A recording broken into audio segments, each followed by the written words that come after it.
السلام علیکم۔ میرے شوہر نے مجھے سختی سے چھت پر جانے سے منع کر رکھا تھا اور انہیں ڈر تھا کہ کہیں ان کے طوطے نہ اڑ جائیں، مگر میری ساس مجھے ہر وقت چھت پر جانے کے لیے اکساتی رہتی تھی۔ اب مجھے کچھ شک سا ہوا۔ میں شوہر کو نیند کی دوائی دے کر جیسی چھت پر گئی، یہ دیکھ کر پیروں تلے سے زمین نکل گئی، کیونکہ پنجرے میں تو کوئی طوطا تھا ہی نہیں، وہاں تو ایک میرے شوہر آفس جانے سے پہلے میرے قریب ہو کر کان میں بولے، چھت پر قدم مت رکھنا اور میری امی سے دور رہنا۔ میری شادی کو ایک ہفتہ ہو گیا تھا اور تقریباً ہر روز ہی میرے شوہر آفس جانے سے پہلے یہ بات کر کے جاتے تھے۔ میرے دل میں طرح طرح کے سوال اٹھتے تھے، مگر یہ سوچ کر چپ ہو جاتی کہ ابھی نئی نئی شادی ہے، یہ نہ ہو کہ میرے شوہر کو میرا سوال جواب کرنا ناگوار گزرے۔ اکبر آفس چلے جاتے اور میری نند شہربانو اسکول چلی جاتی تو میں بھی اپنے کمرے میں گھس جاتی تھی۔ میری ساس مجھے بہانے بہانے سے مخاطب کرتی تھی، مگر میں اکبر کے ڈر کی وجہ سے ان سے دور دور ہی رہتی تھی۔ 2 بجے کے قریب میری نند اسکول سے واپس آ جاتی تھی اور وردی تبدیل کیے بنا ہی چھت پر چلی جاتی تھی۔ بانو چھت پر پورا گھنٹہ بتا کر رہتی تھی، اور جیسے ہی نیچے اترتی میری ساس اس پر کوئی جملہ کس دیتی تھی اور دیکھتے ہی دیکھتے ہمارا گھر پانی پت کا میدان بن جاتا تھا۔ پہلے پہل تو مجھے لگتا تھا کہ میری ساس بانو کو اس لیے آڑا ہاتھ لیتی تھی کیونکہ وہ اسکول سے واپس آنے کے بعد بستہ کھول کر بھی نہیں دیکھتی تھی، مگر اب جب مجھے اس گھر میں آئے ہوئے ایک ہفتہ ہو گیا تھا تو یہ بات مجھ پر عیاں ہو چکی تھی کہ میری ساس بانو کو چھت پر جانے سے روکتی تھی، مگر وہ ان کی بات کو توجہ ہی نہیں دیتی تھی۔ پھر شام کو جب اکبر آتے تو سیدھا بانو کے کمرے میں چلے جاتے۔ نہ جانے دونوں بہن بھائی گھنٹہ بھر کیا میٹنگ کرتے رہتے تھے۔ بانو کے کمرے سے نکل کر وہ چھت پہ چلے جاتے اور وہ کافی عرصہ بیٹھے رہتے۔ میں کمرے میں بیٹھی بیٹھی کڑتی رہتی تھی۔ شام گئے جب اکبر منہ بسور کر آئے تو میں کمرے میں منہ بسور کر بیٹھی تھی۔ وہ مجھے دیکھ کر ہنس پڑے اور بولے، آج تو سورج سوا نیزے پر ہے، اللہ خیر کرے۔ ان کے ہنسنے سے مجھ میں ہمت مل گئی تھی، اس لیے میں شکوہ کیے بنا نہ رہ سکی، آپ نے مجھے گھر والوں سے گھلنے ملنے دیتے ہیں اور نہ ہی خود وقت دیتے ہیں مجھے۔ چھت پر بیٹھے رہتے ہیں، نہ جانے کیا خزانہ چھپا رکھا ہے وہاں۔ اکبر ایک دم ہی سیریس ہو گئے تھے۔ ان کی آنکھوں میں غصہ دیکھ کر میں ڈر گئی تھی۔ وہ بنا کچھ کہے گھر سے نکل گئے، رات کھانے کے لیے بھی واپس نہیں آئے تھے۔ بانو کی جان پر بنی ہوئی تھی، اس نے الگ اکبر وہی کہاں گئے۔ رات کے 10 بج چکے تھے، مگر اکبر کا کوئی اتا پتہ ہی نہیں تھا۔ دل ہی دل میں خود کو کوسنے جا رہی تھی کہ نہ جانے میری کس بات پر وہ مجھ سے اس قدر خفا ہو گئے ہیں۔ بانو جیسے ہی کمرے میں گئی، میری ساتھ تخت سے اٹھ کر جھٹ سے میرے پاس آئی اور بولی، ابھی تمہاری شادی کو جمعہ 8 دن بھی نہیں ہوئے اور تمہارا شوہر غائب رہنے لگا ہے، اس پر کڑی نگاہ رکھو۔ ساس کی بات سن کر مجھے ڈھیروں وسوسوں نے ان گھیرا تھا۔ تب بھی اکبر دروازہ کھول کر گھر داخل ہوئے۔ انہوں نے مجھے اور اپنی امی کو یوں قریب کھڑے دیکھ لیا تھا۔ انہوں نے کچھ کہے بنا ہی مجھے کلائی سے پکڑا اور گھسیٹتے ہوئے کمرے میں لے گئے۔ اکبر غصے سے بولے، شہلا کیا کہہ رہی تھی تم؟ میری ماں۔ میرا تو دل پہلے سے ہی لرز رہا تھا، ان کے غصے بھری آواز سنی تو آنکھیں بھیگ گئیں اور میں رونے لگی۔ میں بولی، آنٹی کہہ رہی تھی کہ اکبر کا خیال رکھا کرو۔ میں نے جان بوجھ کر بات پلٹا کر بتائی تھی، کیونکہ وہ تو اپنی ماں سے پہلے ہی بات جانتے، نہ جانے اس کی کیا وجہ تھی۔ اکبر کو میرا جواب سن کر کچھ تسلی ہوئی، پھر بڑے تحمل سے بولے، شہلا میں نے چھت پر اعلیٰ نسل کے طوطے پالے ہوئے ہیں۔ اس موسم میں طوطیاں انڈوں پر بیٹھ کر بچے نکالتی ہیں، اس طرح ان کی نسل میں اضافہ ہوتا ہے۔ لیکن اگر طوطے کسی اجنبی شخص کو اپنے پنجرے کے پاس دیکھ لیں تو ان کو خطرہ محسوس ہوتا ہے، پھر وہ انڈوں سے بچے نہیں نکالتے، وہ اپنے انڈے خود ہی توڑ دیتے ہیں۔ تم ابھی ان کے لیے اجنبی ہو، اس لیے منع کرتا ہوں۔ اکبر کی بات سن کر میرا دل ہلکا پھلکا ہو گیا تھا۔ میں بچوں کی طرف پرجوش ہو گئی تھی۔ میں بولی، پرندے تو مجھے بھی بہت پسند ہیں، میں آپ کے طوطوں کا خیال رکھوں گی۔ بانو بھی تو خیال رکھتی ہے نا؟ اکبر ہنس کر بولے، میرے طوطے بانو سے مانوس ہیں، میں نے ان کی ڈیوٹی لگا رکھی ہے کہ وہ مجھے طوطوں کی رپورٹ دیا کرے، کس جوڑے نے انڈے دے دیے ہیں اور کس نے بھی بچے نکالے ہیں۔ میں ساری بات سمجھ گئی تھی۔ پھر میں بولی، آپ آنٹی کے پاس بیٹھنے سے کیوں منع کرتے ہیں؟ وہ بولے، کیونکہ امی تمہیں نقصان پہنچا سکتی ہیں، ان کا ذہنی توازن کچھ بگڑا ہوا ہے، تم نہیں دیکھتی کیا وہ ہر وقت لڑتی جھگڑتی رہتی ہیں؟ میں نے اس بات میں سر ہلا دیا تھا۔ اکبر جوابات نے میرے دل کو بڑی ڈھارس دے دی تھی، میں بڑی ہلکی پھلکی سی ہو گئی تھی۔ اگلے دن پھر سے اکبر میرے کان میں بولے کہ چھت پر مت جانا اور میری امی سے دور رہنا، لیکن میں نے دل ہی دل میں سوچ لیا تھا کہ میں اکبر سے چھپ کر آنٹی کا خیال رکھوں گی، بیماری میں اولاد کے ماں باپ کو چھوڑ دیتی ہے۔ اکبر اور بانو تو اپنی ماں سے غیروں جیسے سلوک کرتے تھے، مگر میں تو ایسا نہیں کر سکتی تھی، اس لیے میں دونوں کے جانے کے بعد اپنی ساس کے پاس آ کر بیٹھ گئی۔ میں بولی، آنٹی آپ کے سر میں تیل لگا کر مالش کر دوں؟ انہوں نے جلدی میں ہاں میں سر ہلا دیا کہ مبادہ مکر ہی نہ جاؤں۔ میں ان کے سر میں تیل لگاتے ہوئے ادھر ادھر کی باتیں کرتی رہی، جبکہ میری ساس بار بار مجھ سے اصرار کر رہی تھی کہ تم چھت پر جا کر وہاں کی صفائی کر دو۔ میں بولی، آنٹی مجھے اکبر نے چھت پر جانے سے منع کیا ہے۔ وہ بولی، ہم دونوں گھر میں اکیلی ہیں، نہ تم اکبر کو بتاؤ گی نہ ہی میں بتاؤں گی، پھر ڈر کس بات کا؟ میں نے سوچا کہ اگر میں اپنی ساس کو انکار کر دیا تو وہ خفا ہی نہ ہو جائیں۔ وہ کہیں گی پہلی بار کسی کام کا بولا ہے، وہ بھی بہو نے منہ پر ہی انکار کر دیا۔ ویسے بھی مجھے طوطے دیکھنے کا بہت شوق تھا۔ میری بدقسمتی یہ ہوئی کہ میں جیسے ہی جھاڑو لے کر سیڑھیاں چڑھنے لگی، بانو اچانک ہی گیٹ کھول کر داخل ہو چکی تھی۔ وہ تقریباً بھاگتے ہوئے میرے پیچھے آئی اور اس نے مجھے کلائی سے پکڑ کر نیچے کی جانب کھینچا تھا۔ وہ بولی، آپ کو بھائی نے چھت پر جانے سے منع کیا تھا نا؟ اگر آپ ان کی بات نہیں منی، ابھی بھائی کو فون کر کے بتاتی ہوں۔ میں خوف سے کانپنے لگی تھی۔ میں نے بانو کے آگے ہاتھ جوڑ دیے کہ تم اکبر کو کچھ مت بتانا، مگر اس نے میری ایک نہ سنی اور فون ملا کر اکبر سے بولی، میں نے بھابھی کو چھت پر جاتے ہوئے رنگے ہاتھوں پکڑ لیا۔ آپ یہ شکر کریں کہ آج جمعہ تھا اور مجھے اسکول سے آدھی چھٹی تھی، ورنہ سوچیں کیا غضب ہو جاتا۔ میں نے اپنی عقل پر ماتم کر لیا تھا کہ میں نے یہ بات نظر انداز کیوں کر دی کہ آج تو آدھی چھٹی تھی۔ بانو نے مجھے فون پکڑا دیا اور بولی، بھائی آپ سے بات کرنا چاہتے ہیں۔ میں نے فون کان سے لگا کر ہیلو کیا تو اکبر کی غصے بھری آواز سنائی دی۔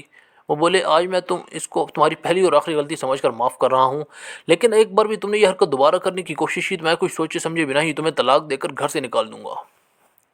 مجھے اکبر سے اس قسم کے الفاظ کی توقع نہیں تھی۔ میں اپنے کمرے میں جا کر روتی رہی تھی۔ شام ہوئی تو اکبر آفس سے لوٹ آئے۔ وہ معمول کے مطابق بانو کے کمرے میں چلے گئے اور پھر چھت پر۔ میں بیٹھی خوف سے کانپتی جا رہی اور روتی جاتی کہ اب نہ جانے وہ میرے ساتھ کیا سلوک کریں گے۔ لیکن جب وہ کمرے میں داخل ہوئے تو بڑے نرم انداز سے بولے، شہلا کیا بات ہے، آج یہ اندھیرا کر کے کیوں بیٹھی ہو؟ اکبر کی بات سن کر میرے دل کو کچھ ڈھارس ملی تھی۔ میں جلدی سے اٹھی اور بولی، میں چھت پر جانا نہیں چاہتی تھی، آنٹی نے زبردستی بھیجا تھا۔ اکبر نے کچھ سوچے ہوئے سر ہلا دیا تھا۔ وہ بولے، اس لیے تو میں تمہیں امی کے پاس بیٹھنے سے منع کرتا ہوں، کیونکہ وہ ہم دونوں کو بسنے نہیں دینا چاہتی۔ میں حیرت میں ڈوب گئی تھی۔ آخر وہ کیسی ماں ہے جو اپنے بیٹے کا گھر اجاڑنا چاہتی تھی؟ رات کا کھانا ہم سب نے مل کر کھایا تھا، مگر میں اب اپنی ساس اور بانو سے بدگمان ہو چکی تھی، اس لیے میں نے ان دونوں سے کوئی بات نہیں کی تھی۔ رات میں سوئی تھی کہ اچانک ہی میری آنکھ کھٹکے کی وجہ سے کھل گئی، لیکن مجھے دوبارہ نیند ہی نہیں آئی۔ میں پہلو پر پہلو بدلتی رہ گئی۔ پیاس کی شدت سے گلے میں کانٹے چبھنے لگے تھے، اس لیے میں اٹھ کر باہر صحن میں نکل آئی۔ مگر میری حیرت کی انتہا نہ رہی جب میں نے بانو اور اپنی ساس کو سر جوڑ کر بیٹھے دیکھا۔ نہ جانے وہ دونوں آپس میں کیا خسر پھسر کر رہی تھیں۔ میں دبے قدموں ہی کمرے میں واپس لوٹ آئی تھی۔ یہ بات تو بہت واضح تھی کہ میری ساس اور بانو اندر سے ایک دوسرے سے ملی ہوئی تھیں۔ وہ اکبر کی آنکھوں میں دھول جھونکنے کے لیے آپس میں لڑتی تھیں، پھر رات گئے نہ جانے کیا کیا منصوبے بناتی تھیں۔ اب مجھے سمجھ آ گیا تھا کہ آج کا واقعہ بھی ایک سوچی سمجھی چال تھا۔ آنٹی نے مجھے اس وقت چھت پر بھیجا جب بانو کی واپسی کا وقت ہو گیا تھا، لیکن پھر دل میں یہ خیال اٹھتا کہ اکبر ایسا کیوں کرتے ہیں؟ طوطے تو اکثر گھروں میں پائے جاتے ہیں، مگر اس قدر احتیاط اس سے قبل دیکھنے کو نہیں ملی تھی۔ میں نے سوچ لیا تھا کہ میں بڑے طریقے سے ان تینوں کو بے نقاب کر کے رہی ہوں گی۔ اگلے دن آفس جانے سے قبل اکبر نے اپنا وہی جملہ دوبارہ دہرایا جو ہمیشہ دہرایا کرتے تھے۔ اکبر اور بانو کے جانے کے بعد میں بھی اپنے کمرے میں گھس گئی۔ میری ساس مجھے مسلسل آوازیں دیتی جا رہی تھی۔ وہ کبھی کہتی کہ آ کر ٹانگیں دبا دو تو کبھی کہتی سر میں تیل لگا دو۔ دل چاہتا تھا ان کی بات مان لوں، مگر ذہن مسلسل انکاری تھا، اس لیے میں دل و دماغ کی جنگ میں مبتلا رہی، مگر کمرے سے باہر نہ نکلی۔ دوپہر 2 بجے کے قریب بانو گھر آ گئی۔ وہ سیدھا میرے کمرے میں ہی گئی تھی۔ وہ بولی، بھابھی میں نے محسوس کیا ناراض ہوتی جاتی، مگر آپ کو خود میری جگہ رکھ کر دیکھیں تو آپ کی ناراضگی ختم ہو جائے گی۔ میں بن باپ کی بچی ہوں، ماں کا توازن بھی بگڑا ہوا ہے۔ اب اکبر بھائی ہیں جو میرے لیے ماں اور باپ دونوں ہیں۔ اب انہوں نے مجھے فقط ایک کام سونپا ہے اور وہ ہے ان کی طوطوں کی حفاظت۔ کیا میں ان کے لیے اتنا بھی نہیں کر سکتی؟ پھر مجھے یہ بھی ڈر تھا کہ اکبر بھائی ناراض ہو گئے تو میں کہیں کی بھی نہیں رہوں گی۔ اب آپ اپنا غصہ تھوک دیں اور میرے ساتھ دوستی کر لیں۔ دیکھیں میں آپ کے لیے اسکول سے کیا نہیں ہوں، شکرکندی کی کھٹی میٹھی چاٹ۔ اتنا کہہ کر بانو چلی گئی کچن میں۔ جب وہ واپس آئی تو اس کے ہاتھ میں 2 پلیٹ پکڑی ہوئی تھیں جن میں چاٹ تھی۔ میرے منہ میں ایک دم سے پانی بھر آیا۔ پھر مجھے بانو کی باتوں بھی کچھ معقول لگی، اس لیے میں نے مسکرا کر اس سے وہ پلیٹ پکڑ لی اور کھاتے ہوئے بات کرنے لگی۔ وہ مجھے اسکول کے قصے سنا رہی تھی۔ چاٹ کھا کر وہ بولی، بھابھی اب میں ذرا طوطے کو دیکھوں پھر اپنے کمرے میں جا کر لمبی تان کر سو جاؤں گی۔ اس کی بات سن کر مجھے بھی جمائی آنے لگی تھی۔ میں بھی لیٹ گئی، پھر کچھ خبر ہی نہ ہوئی کہ کب نیند آ گئی تھی۔ شام گئی، میری آنکھ کھلی تھی، آنکھ کے گرد اندھیرا ہی اندھیرا تھا۔ جی چاہتا تھا کہ پھر سے سو جاؤں، مگر ہمت کر کے اٹھ بیٹھی۔ میں جیسے ہی باہر نکلی تو یہ دیکھ کر ششدر رہ گئی کہ اکبر اور بانو دونوں چھت سے نیچے اتر رہے تھے اور ان کے ساتھ ایک خاتون ڈاکٹر بھی آگے آگے چل رہی تھی۔ میری ساس اس ڈاکٹر کو دیکھ کر چلانے لگی، مجھے بتا دے سب خیر ہے نا؟ وہ ڈاکٹر اس بات میں سر ہلا کر باہر نکل گئی۔ میں جلدی سے بیڈ پر آ کر لیٹ گئی اور سوتی بن گئی۔ ڈاکٹر کو رخصت کرنے کے بعد اکبر دوے قوم میرے کمرے میں آئے اور مجھے سوتا دیکھ کر پھر سے باہر نکل گئے۔ میں حیران تھی کہ میں تو اس ٹائم کبھی سوئی ہی نہ تھی، آج یوں اچانک کیسے سو گئی۔ لیکن اس بارے میں نے زیادہ دھیان نہیں دیا۔ مجھے رہ رہ کر خیال آ رہا تھا کہ ڈاکٹرنی چھت پر کیا کرنے گئی تھی۔ کیا طوطوں کے بھی ڈاکٹر ہوتے ہیں؟ یہ سب باتیں میری عقل کو جھنجھوڑ رہی تھیں۔ اب مجھے اپنی ساس کی باتوں کی سمجھ آنے لگی تھی۔ شاید وہ مجھے اوپر اس لیے بھیجنا چاہتی تھی کہ وہاں کوئی راز میرا منتظر تھا جو اکبر مجھ سے چھپانا چاہ رہے تھے۔ لیکن میں اکبر کی ناراضگی مول لے کر کوئی بھی راز نہیں جاننا چاہتی تھی، کیونکہ مجھے اپنے شوہر سے شدید قسم کی محبت تھی۔ آدھا گھنٹہ میں یوں ہی پڑی رہی۔ پھر جب میں باہر نکلی تو بانو نے سب سے پہلے پوچھا کہ اکبر کہاں ہیں۔ میں نے آنکھوں میں حیرت بھر کر مجھے دیکھا اور بولی، بھابھی اس ٹائم اکبر کہاں ہوتے ہیں؟ اپنے آفس نہ، آج بھی وہ وہیں پر ہیں۔ بانو مجھ سے نہ جانے کیوں جھوٹ بول رہی تھی۔ پھر میں نے سر جھٹک دیا۔ میں جانتی تھی کہ اکبر ابھی تھوڑی دور میں ہی گھر سے داخل ہو جائیں گے، مگر اکبر ہمیشہ کی طرح 6 بجے کے بعد ہی گھر لوٹے تھے۔ میں ان کو دیکھ کر بولی، اکبر آپ کہاں رہ گئے تھے؟ انہوں نے مجھے ایسی نظروں سے دیکھا جیسے میں نے کوئی غلط سوال پوچھ لیا ہو۔ وہ بولے، میں تو آفس سے اسی وقت لوٹتا ہوں، تم کیوں پوچھ رہی ہو؟ میں نے نفی میں سر ہلا کر کہا، کچھ نہیں، لیکن میرا دماغ اندر سے شل ہو گیا تھا۔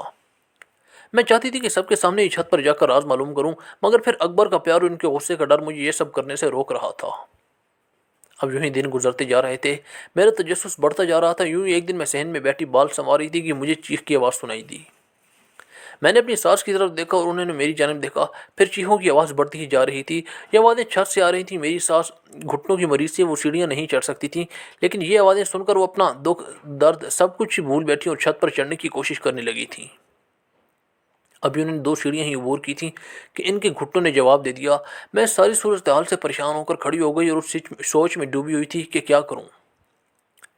تبھی میری ساس نے اچانک میرے پاؤں پکڑ لیے اور روتے ہوئے بولی، جاؤ چھت پر چلی جاؤ، اسے جا کر بچا لو، تمہیں خدا کا واسطہ ہے۔ چیخوں کی آواز بھی بڑھ گئی۔ میں کچھ بھی سوچے سمجھے بنا ہی اوپر کی جانب بھاگ گئی۔